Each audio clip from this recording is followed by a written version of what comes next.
Кызым келчи сүйлөшөлү. Ооба апа. Кызым, биз сени турмушка алып жаткан жатабыз. Өздөрү жакшы турган эмелер экен, баласы да жакшы бала. Окууну бүтүп күйөөгө тиесиң. Менчи, менин кыялдарымчы. Каякта кыял? Корея деп күнүгө башты ортосуң. Сен ал балага турмушка чыксаң, сага окуунун деле кереги жок. Эми бар, комнатага атаңды ойготосуң. Мен Бактыбекова Айперим. 1990-жылы Нарын областында жарык дүйнөгө келгем. Жылдар өтүп 2008-жылы окууну аяктадым.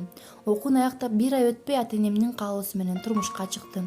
Бирок мен Америкага барып окууну кыялдангам да, жада калса ал жерге окууга да өткөм.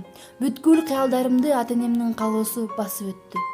Жолдошум мага сөз берди. 1 ай ата-энемдин колунда кызмат кыл, Америкага чогуу кетебиз деп. Мен ишендим. 1 ай эмес 1 жыл өттү. Ал менин кыялдарым түгүл, мени да унутту. Күндө ичип келип мага кол көтөрчү болду.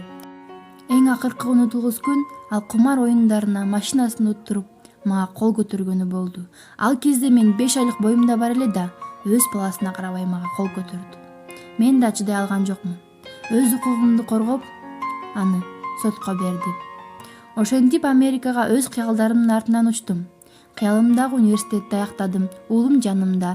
Уулумду өз баласындай көргөн адамым да бар. Мен бактылуумун.